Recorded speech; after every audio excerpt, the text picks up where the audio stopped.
Good morning student. आज हम पढ़ने वाले हैं पत्र, है ना। आज हम पत्र पढ़ेंगे। जो है आप देख रहे हैं जो उसकी हेडिंग है, मतलब जो पत्र का क्वेश्चन कैसा आ सकता है।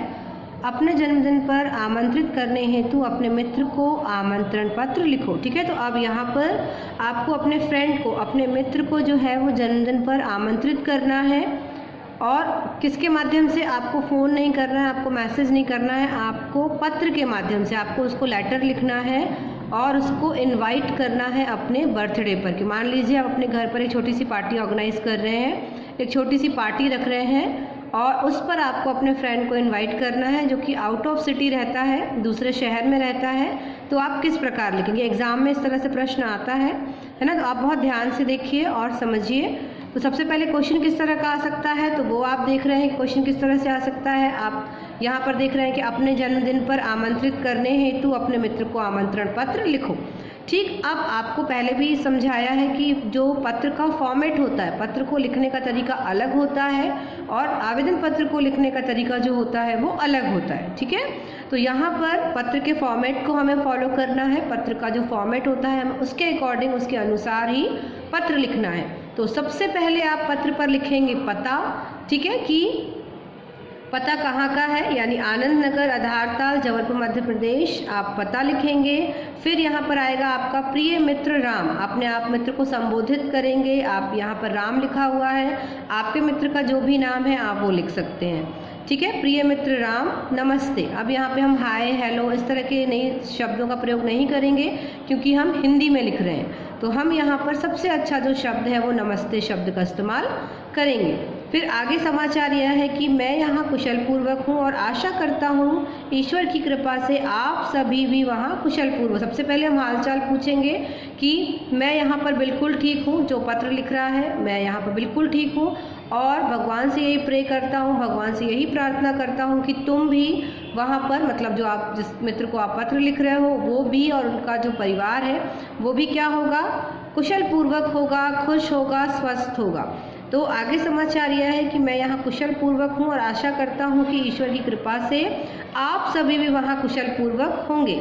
ठीक है, मेरा जन्मदिन 10 अक्टूबर को है। देखिए यहाँ पर जो डेट है, आप यानी कि जब भी पत्र लिख रहे हैं तो आपको ये चीज़ याद रखनी है कि आप लगभग एक हफ्ते पहले, आप लगभग 4-5 दिन पहले, 7 दिन पहले आपको पत्र लिखना पड़े, क्योंकि पत्र जो है वो पहुंचने में टाइम लगता है ना।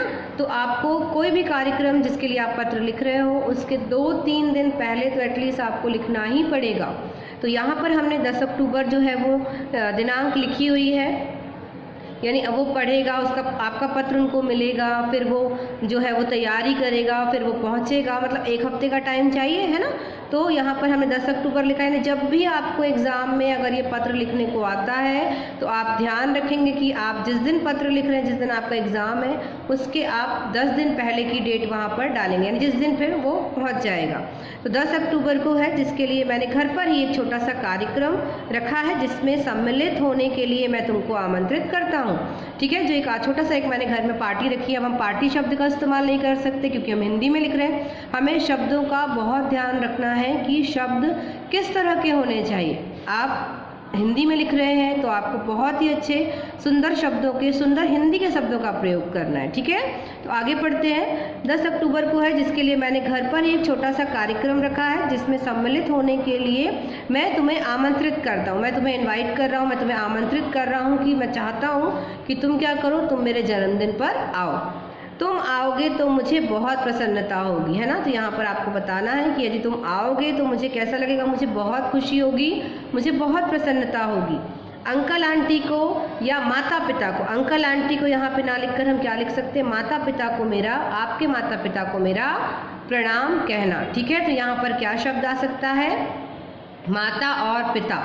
ठीक है, तो ठीक, तो यहाँ पर जैसे देखिए हमने यहाँ लिख दिया है अपने माता पिता को मेरा प्रणाम कहना। ठीक, लास्ट में अंत में आपको क्या लिखना है? तुम्हारा मित्र। अब आप उसको पत्र लिख रहे हो, अब किसका पत्र लिखिए? स्टार्टिंग हमने आपके मित्र का नाम लिखा, मतलब आप जिसको लिख रहे हो आपने उसका नाम वहाँ पर लिखा, लेकिन आपको तुम्हारा मित्र, अब यहाँ पर तुम्हारा मित्र के स्थान पर क्या लिखोगे? आप अपना नाम लिखोगे। ठीक है, तो ये पत्र था, ये एक इम्पॉर्टेंट पत्र है, मतलब महत्वपूर्ण है। परीक्षा में इस तरह का पत्र आ सकता है, तो इसे आप समझ लीजिए किस तरह से लिखना है, अकॉर्डिंग टू फॉर्मेट ये लिखा हुआ है और इसे याद कीजिए। ठीक है।